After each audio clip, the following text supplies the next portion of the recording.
Today is 10 May, Sunday. I'm Charlie Garrett, and this is the CG Prophecy Report. Think and shoot. That and a lot of other things to go over on today's report. We got some news from Israel here, from the Times of Israel. Haredi yeshivas with draft dodgers. This is a great idea. Will no longer receive tax-exempt donations, the AG says. They're living off the land. They're getting all of these tax-free donations, and they're not willing to step out and send their people to defend the nation in which they are in. And so they're going to take away their tax-exempt status in Israel. And I think it's a wonderful thing. In an update to the High Court of Justice on the issue, the Attorney General asserted that the state cannot continue to indirectly finance religious institutions that enroll men who have failed to report for military service, saying that allowing such institutions to receive tax-free donations would encourage evasion. The High Court has explicitly ruled that the state must not provide any funds directly or indirectly to such institutions, most recently in a decision in which it ordered government agencies to conduct certain welfare benefits on military service as a way of revoking those benefits from ultra-Orthodox draft dodgers. The High Court ruled in November that the government must draw up effective social and economic enforcement measures against ultra-Orthodox men who failed to enlist for compulsory military service within 45 days, but the government failed to do so. Due to this failure, the court issued specific orders to several government agencies and cabinet ministers to condition the 5 welfare benefits on enlistment to the IDF, in a step that will overwhelmingly impact the tens of thousands of Haredi men who have failed to enlist since a law granting them mass exemptions expired.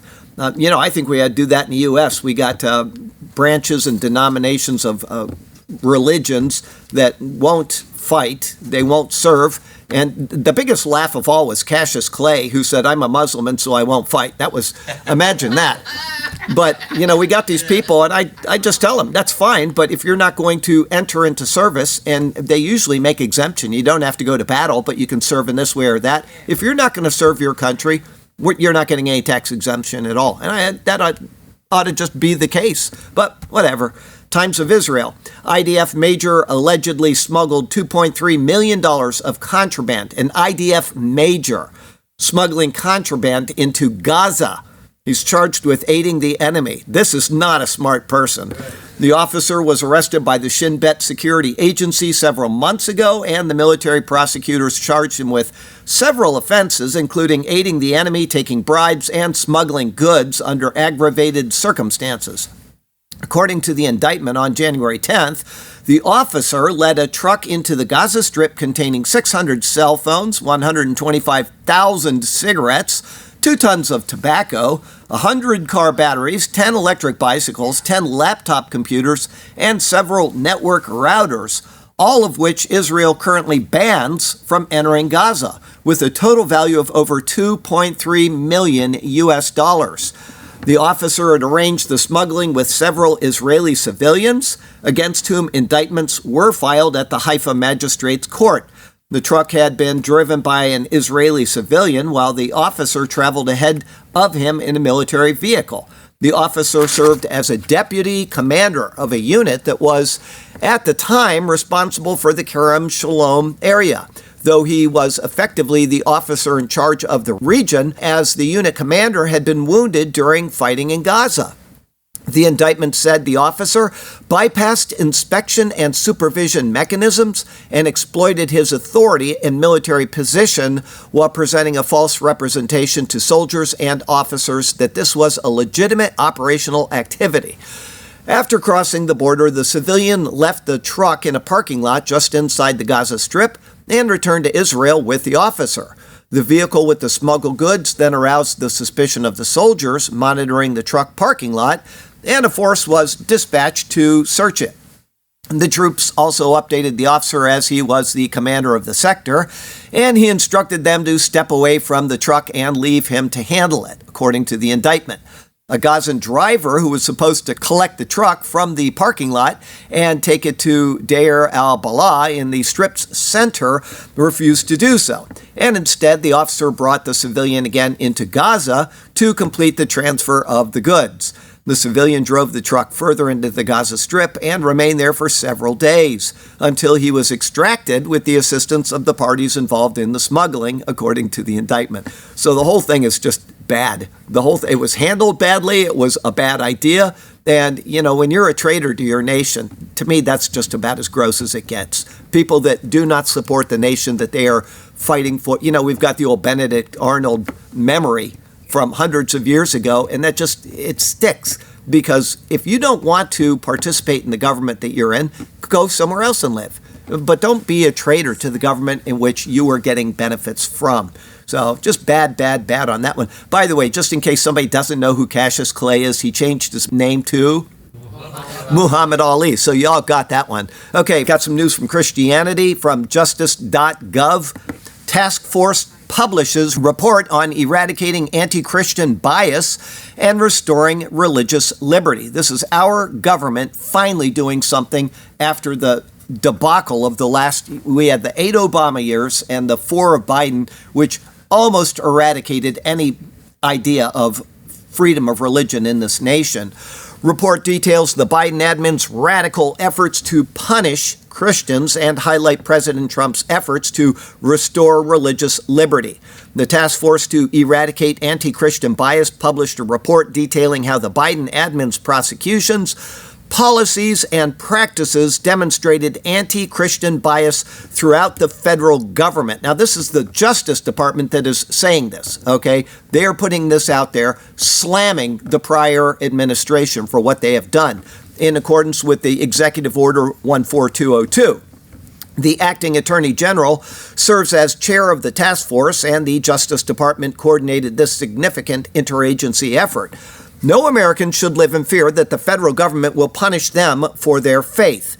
As our report lays out, the Biden admin's actions devastated the lives of many Christian Americans. That devastation ended with President Trump.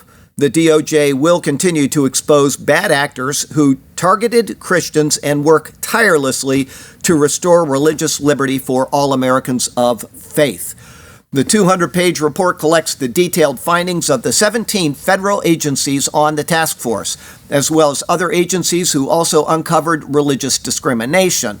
The report examines how the Biden admin pushed its radical policy agenda even when its actions infringed on Christian beliefs. We reported on that again and again and again during that guy's administration. Their free exercise and on matters of deep personal importance to nearly every American: life, family, marriage, self-identity, education, medical decisions, and more. To support these findings, the report contains over 1,100 footnotes and 300 pages of exhibits. In creating its portions of the report, the DOJ conducted a thorough review of internal discussions, case files, and prosecutorial decisions, some of which are detailed in the recent report published by the Weaponization Working Group about the FACE Act. They came against Christians big time with that. The DOJ met with and received information from over 100 stakeholders and victims in its review of the impacts of the Biden admin's anti-Christian bias. The report touches on a broad array of federal policies and programs, including conscience rights, the Johnson Amendment, fines against Christian universities, girls' sports, vaccine mandates, and the exclusion of Christians from public programs, among many others. The task force also highlights related findings at the state and local level and in the private sector. Among the many findings, the DOJ discovered Biden pushed policies to eliminate statutory protections for religious Americans that interfered with his policy goals. Although he failed to change federal law under his direction, federal agencies used policy and regulatory means to accomplish the same goals. The Biden DOJ aggressively opposed concerned parents through the Garland School Board memo and diligently attempted to use its enforcement authority against parents who defended their children's safety at local school board meetings. They called them terrorists. The Biden DOJ immediately mandated the adoption of gender ideology throughout the federal government, far beyond the Supreme Court's ruling in Bostock versus Clayton County.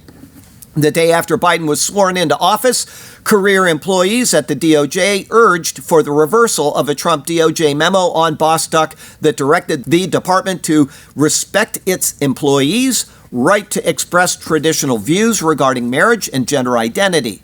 Career employees called the memo an affront to the dignity of our transgender employees and called for the memo to be rescinded under Biden's EO on gender ideology. The Biden DOJ also considered requests for religious exemptions related to gender ideology as harmful conduct to be regulated and consistently pushed its incorrect Bostock interpretation in amicus briefs, even though federal courts repeatedly rejected it.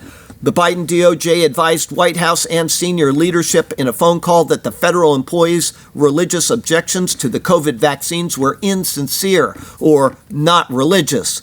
The Civil Rights Division under Biden sidelined Christians in favor of preferred constituencies. It published materials suggesting that Christians could not be victims of religious discrimination, only other faith groups. It's like saying that whites cannot be, you can't be racist against a white. They are the most demented people on this planet. It's the Democrat Party of the United States of America, led by people like that. And we had to put up with them, and I'm glad that we have a president, whether you like him or not, he is doing great things for reestablishing the core and fundamental principles of our nation. Amen. Just reading what they did and remembering all the things that we reported on over the past 4 years, I'm so glad we have President Trump as our president. Got some news from the Mideast and Africa today. From Zero Hedge, UAE to move 50% of government services to AI by 2028. So in a few years, they're going to have 50% of their government totally run by AI.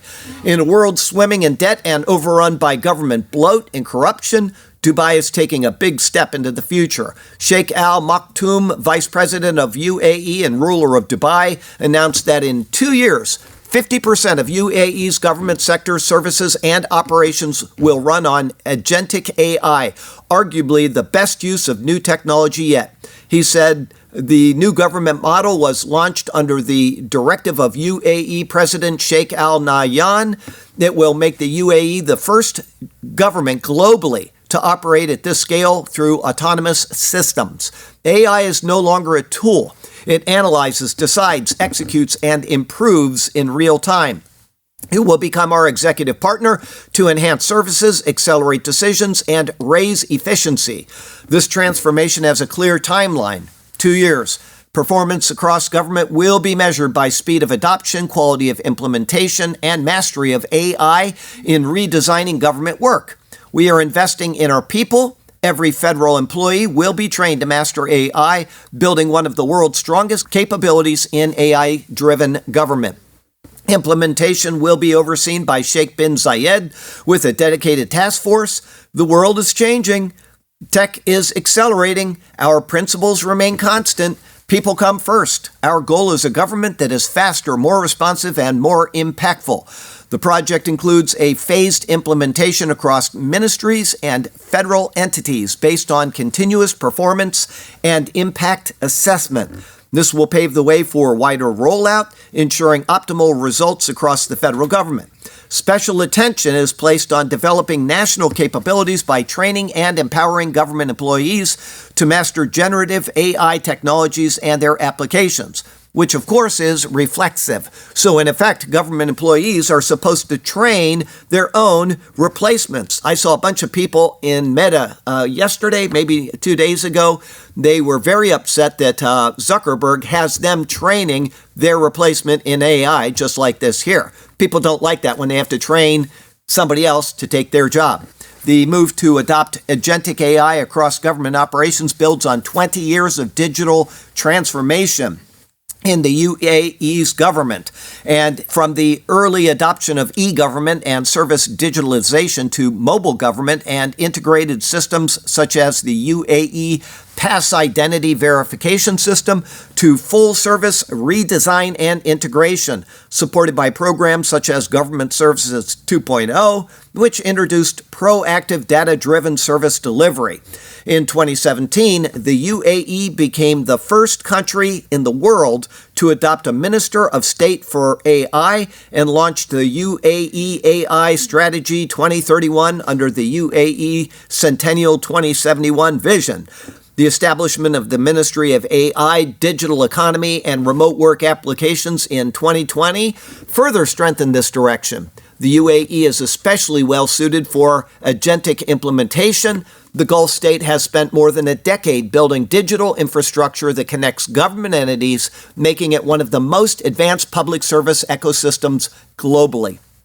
Platforms developed under entities such as UAE Government and Digital Dubai already allow residents to access hundreds of services online, from paying fines, which nobody wants to do, to registering businesses. The latest plan shifts the focus from digitizing services to redesigning them, allowing AI systems to manage entire workflows rather than just assisting at specific stages. For residents, this changes the experience from navigating systems to simply requesting outcomes, with the complexity handled behind the scenes. While the progression reflects a broader pattern seen across advanced economies, the UAE is moving faster than most. The first phase involved putting services online, which reduced paperwork and eliminated many in-person visits. The second phase introduced mobile applications, automation, and AI tools, improving speed and accessibility while still requiring users to manage processes themselves. The next phase moves beyond interfaces with systems designed to complete tasks independently, meaning the user defines the objective and the system handles the execution. So they're moving right along with this. Trump wants this for our government because if we don't have it, we're going to be way behind other governments in this. But if we do have it, we're going to end up in the inevitable end times. So it doesn't matter what you do with this. The book is written. It is decided. We already know what the book of Revelation says and what's coming on the world. What I would suggest to people, because this is coming, you use AI every single day of your life. If you're watching this right now, somehow you are using AI. It's a fact of life already. What I would suggest for people that are watching this currently right now is to pick up your Bible and to read it, and to not watch 15 or 20 different prophecy updates every single week. Watch two, one of them being this one, and then one other. And then you need to get right with the Lord, and you need to pursue Him right now. Because every single thing that you will do after you come to Jesus Christ as your Lord and Savior will be judged for rewards and losses for eternity. For eternity. What you do right now matters forever. And so if you're spending your time watching a bunch of goofy stuff on TV or a bunch of prophecy updates, or if you're, not living for the Lord properly, you are wasting what God has given you, the potential that you have, and the rewards that you will not be receiving because you failed to honor the Lord. Read your Bible, get to know Jesus. You cannot know. It is impossible to know Jesus Christ without knowing the Bible. It is impossible. And you cannot know God without knowing Jesus Christ. Those are absolute axioms that you need to understand. God is out there. He is your creator. He loves you enough to have sent Jesus. Get to know Him. Mongolia, from Open. Mongolia takes a significant step towards liberalizing the business environment. The country sharply reduces pressure on small businesses. I was just talking to Bob about this morning. When we opened this church, it was 15 years ago, we'll say, I don't know. Anyway, when we did that, we had to have 20 county inspections for this teeny little church. 20. And they were $100 each, and you had to sit there for 4 hours. When they scheduled you, they gave you a 4-hour window. You couldn't leave. If you left and they came, they would charge you and then make you reschedule and charge you another $100. But sometimes they would not come during that 4-hour window, and there was no repercussion for them. So we had 20 inspections. We'll say the electricity. We have rooms back there, and they all have electricity. Here's what they would do. They'd walk in. The thing that they had to sign was by the door. They'd pick up the thing. They'd look, and they'd say, okay, and they'd walk out. Didn't inspect anything. $2,000 thrown out the window by a bunch of bureaucrats. So Mongolia is making a good move right here. Mongolia is taking steps to abolish business permits in order to improve conditions for entrepreneurs. Good.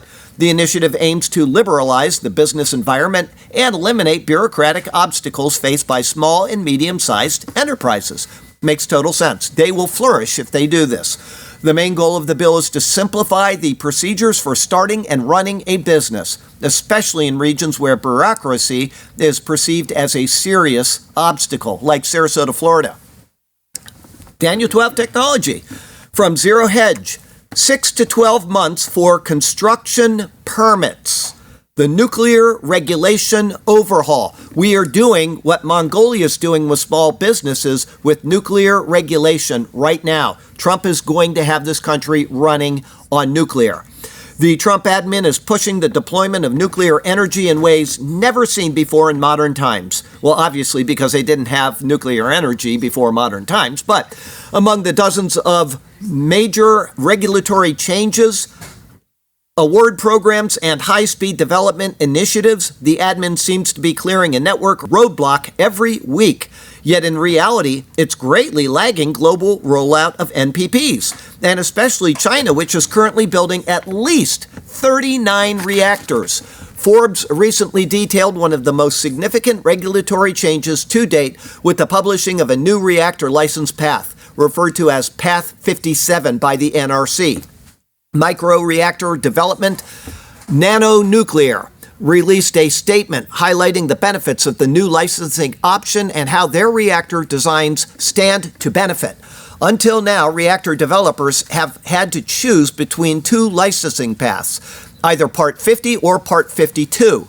Part 50 is the legacy path tailored to large water-cooled reactors like the Westinghouse AP1000 models that were built at the Vogtle site in Georgia. Part 52 was later introduced to streamline the steps of Part 50 to avoid regulatory delays, especially lawfare from NIMBY activists. Part 52, though, is still tailored to large water-cooled reactors. Just this year, Part 53 was finally published.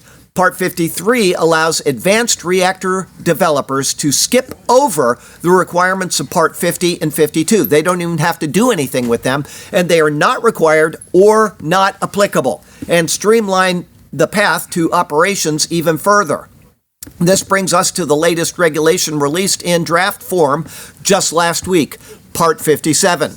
Part 57 is explicitly tailored toward micro-reactors. This is where it's important, micro-reactors, and is formatted to allow for approval of these fleets of these smaller nuclear modules as opposed to individual licensing of one reactor at a time. The new licensing path also includes authorizations for unique modes of operation, simplified environmental reviews, and the possibility of early construction to further speed up reactor deployment. One of the most notable takeaways from the newest licensing path from the NRC is the regulator's estimation of savings coming in at almost $4 billion on the low end, from reduction in exemption requests and streamlining reviews. The regulator also claims permits could be issued on timelines as short as 6 to 12 months, compared to previous timelines which stretched to several years. So Trump is cutting everything back so that we can get nuclear running again in America, especially these micro nuclear reactors that are buried far underground. They are designed in a way now that they cannot go supercritical. It's impossible for them to do so, and you say impossible and then it happens anyway, but there goes Cincinnati. But anyway, they are much safer than these other reactors they've had in the past. Okay, it's a dangerous world, including the inevitable plagues noted in the book of Revelation. From Fortune, U.S. wheat crops wither, herds thin as spring drought deepens. So this is the third week in a row that we've had a report on that. Washington Post, more than 60% of the U.S. is covered by drought as impacts worsen. I can tell you Florida is definitely a part of that 60%. From the New York Times, AI bots told scientists how to make biological weapons. Scientists shared transcripts in which chatbots described how to assemble deadly pathogens and unleash them in public squares. That's not smart. From the Gateway Pundit, COVID vaccine hearing exposes deliberate blind eye to overwhelming evidence of harm. I hope a lot of people can use this and sue the Biden administration for reparations or something. According to VAERS, the U.S.'s Vaccine Adverse Event Reporting System, which I reported on almost every week until YouTube told us we couldn't do it anymore, more adverse events and deaths have been reported following COVID vaccines than from all other vaccines combined over the system's 30-year-plus history. More dangerous than ivermectin. Ooh. More dangerous than hydroxychloroquine. Ooh. Which turned out to be not so dangerous after all. It was 55 times more deadly than the flu vaccine, and even more dangerous than remdesivir, which earned the nickname Run, Death is Near, after it wreaked havoc on the kidneys and lives of tens of thousands of COVID patients in the hospital. And now we get to say that. Morality. Zero Hedge. Canadian education minister says parents have no rights over their children. During a recent debate in the Nova Scotia House of Assembly, Education Minister Maguire responded angrily to concerns about school policies on gender transitioning without parental notification in many cases, and provincial funding for gender-related medical interventions for minors. His argument? Parental rights are not a factor and essentially do not exist in the eyes of the Canadian government. The debate was sparked by concerns raised by another MLA about provincial funding for gender reassignment surgeries for minors, school policies on social transitioning without parental notification, and reporting by groups like the CANS. Since 2014, Canada has instituted an ever-expanding far-left initiative to encourage gender ideology in public schools and prevent parents from knowing about or interfering with this indoctrination. Parents absolutely do not deserve to have rights over their children, Maguire says, as he voices support for secret gender transitions at schools and taxpayer-funded gender reassignment surgeries. I'll say danged. I'll be danged if I'm going to stand here and listen to someone say that parents deserve rights over a child. No, they don't. Wow. They absolutely don't. Wow. That is fantastic. Yeah, man. From the Post-Millennial, Vermont Christian School wins suit after being banned for protesting trans player in girls basketball. Mid-Vermont Christian School reached a settlement that will see state educational agencies agree to pay the school and its law firm, the ADF, more than $566,000. Good. From View from the Wing, Southwest fired flight attendant after a union pushed for it. Now she has her job back in nearly $1 million because she wanted to talk about Christianity, her faith. Other news from Mail Online. Secret Pentagon project to merge soldiers and machines exposed amid fears of futuristic military technology. From DARPA. DARPA published a report detailing how scientists were working on a new kind of brain-computer interface that would form a direct link between military personnel and weapons of war without requiring any surgery.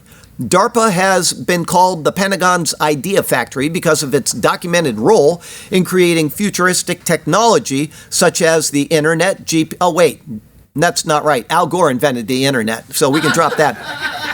Such as the internet, GPS, and stealth tech. The program, which the agency posted on its public website and listed as complete, was geared specifically for able-bodied service members with the goal of giving them direct mind control over military drones and other national security tools.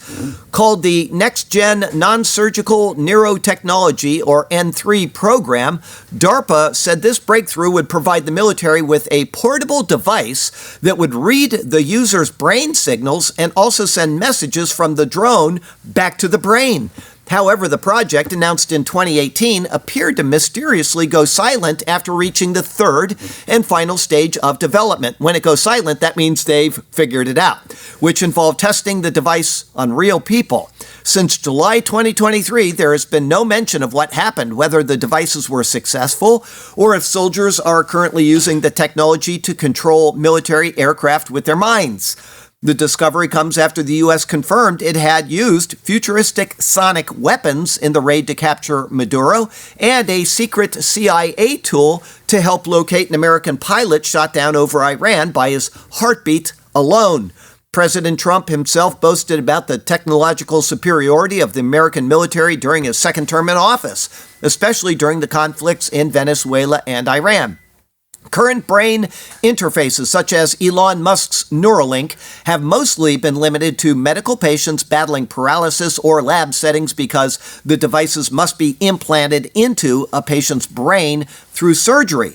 DARPA set out to make powerful brain technology safe, portable, and practical enough to be used by healthy people, starting with the military, but potentially opening the door for broader real-world usage later.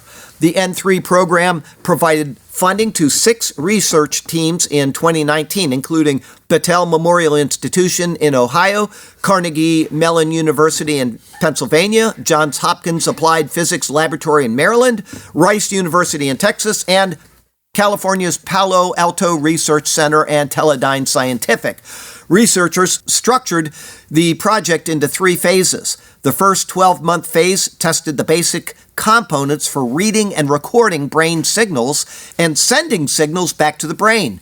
Phase 2 lasted 18 months and involved the teams integrating those components into a working system and testing them in living animals to show if the system could actually read from and write to the brain safely and effectively.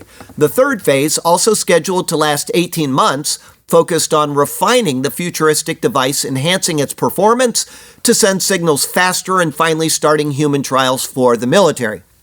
However, once the project reached phase 3, the mystery began, as there has been no word of the outcome of those human trials in 3 years. Well, it worked on animals because it got to stage 3, so you know it works on humans.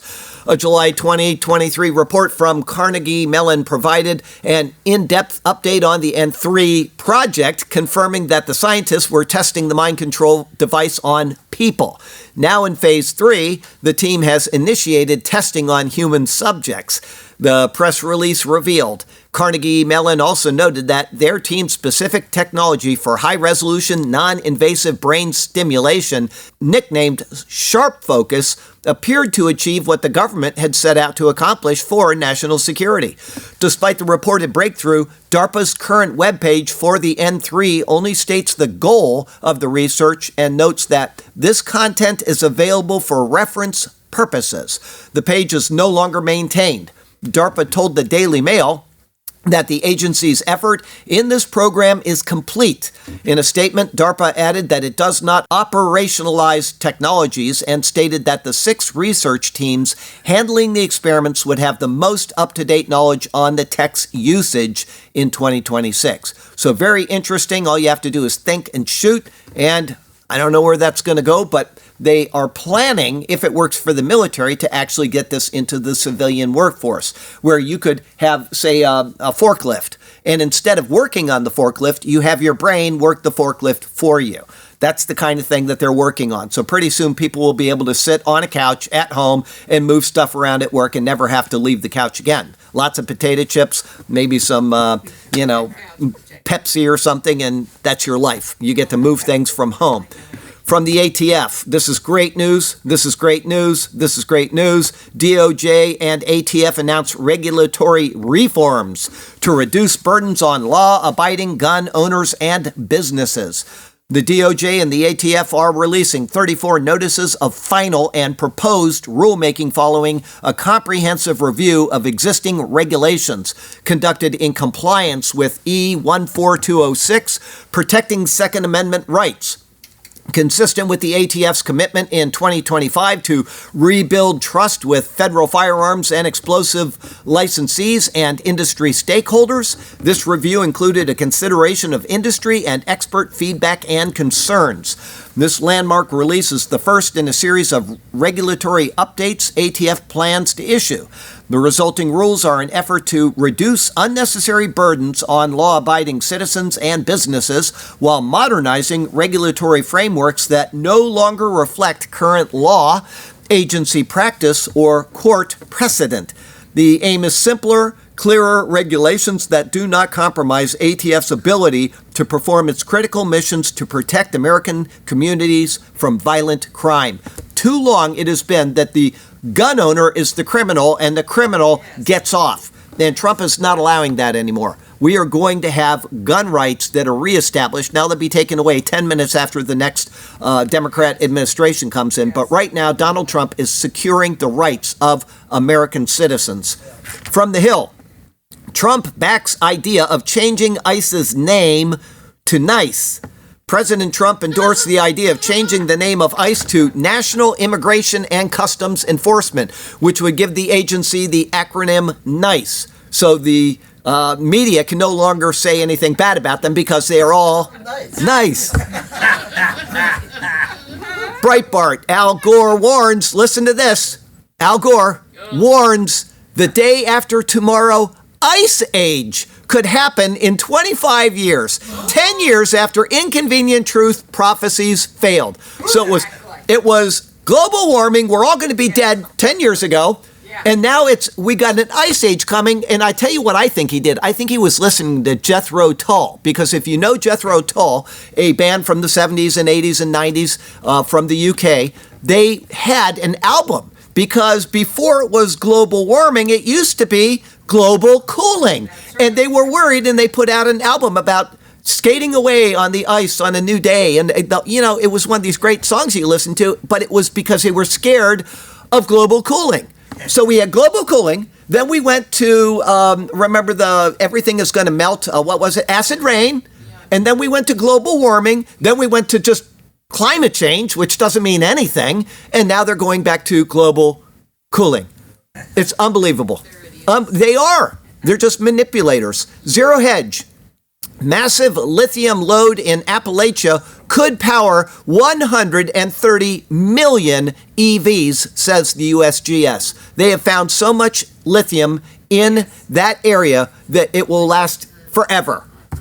Zero Hedge, Japan's largest airport, deploys humanoid robots for baggage cargo. They've got them moving the bags. Now, in America, what they do is they take your bags and they just throw them. Yes. Japanese are very polite. They're always very careful about it. They wear their gloves and they're very, but now they've got these robots that are actually moving bags. And so people are losing their jobs over there. But it's a lot better than what we have in the U.S., where they just take your stuff and throw it all over the place. From Breitbart, Google says 75% of all fresh code is now generated by AI.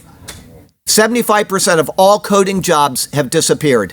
Reuters, U.S. to end more offshore wind leases in exchange for fossil fuel investments. Good job. No more of those stupid fans out there. Epic Times, CBP Tampa nabs its 1,000th apprehension this year. Good job, Tampa. Zero Hedge, rising Venezuelan oil exports help insulate the U.S. from the energy crisis. Now, I know gas prices are high, but he did the right thing. He says, we're going to take care of Venezuela, and then we're going to take care of Iran, or it would have been 15 times as bad. Yeah. Trump is not a dummy. He's laid things out that he wants done, and he's got an order in which he's doing it. You know what? Right now, they're saying he's going to make a deal and it's going to be a bad deal. And what's going to happen is, I can see this. They're going to make the deal eventually. And this is just a guess, okay? But the deal goes through and the gas prices will come down very quickly. People will be happy again. Hopefully, the elections will go the right way. And then what will happen? They're going to violate that deal. Trump already knows it. He's going to go in and start bombing them again. Won't matter for 2 more years. Anyway, AP. Ukraine says it shot down 33,000 Russian drones in March alone. A monthly record. 33,000 drones shot down. From Mail Online, world's best beaches for 2026 are named? Well, it's Greek Gem comes in second place, but Siesta Key came in 26 for the whole world. They get tired of doing Siesta Key, so they, on the world ones, they always put us down somewhere. But yes, Siesta Beach was down at 26, and it was the whole world, and some Greek place that nobody's ever heard of got the best beach in the world and is probably infected with immigrants, but whatever. Okay, who said it? Who said it? Oh, you won't get this, but it is very ironic. Who said this? There will never be a bigger plane built. Biggest plane ever built. Howard Hughes. No, it wasn't Howard Hughes, but you're close. It was a Boeing engineer after the first flight of the 247, a teeny little twin-engine prop that holds 10 people. He said that's the biggest plane we'll ever build. That guy should be fired. Okay, got a Les Rick here for you. I think it's Les. Might be Kathy. Anyway, now the enemy's totally blind to our thwarting their junk with the mind. We will knock them all dead by the use of our head. To torment, they'll be no more inclined. Okay, that's just think and shoot. And we got a couple ironies here. You probably saw this because it made all the news, but this is typical UN irony. They do it every couple years, and just think of what this says. Gateway Pundit. UN elects Iran as vice president of nuclear non-proliferation review conference. Yes. Okay, I got one that's even more ironic for you. Listen to this. This is from the Epic Times. This is irony on steroids, the epitome of it. Epic Times. Democrats launch election fraud task force ahead of midterms. Such is the world in which we live. So from Sarasota, Florida to Ulaanbaatar, Mongolia, I'm Charlie Garrett, and that is your CG Prophecy Report for the week.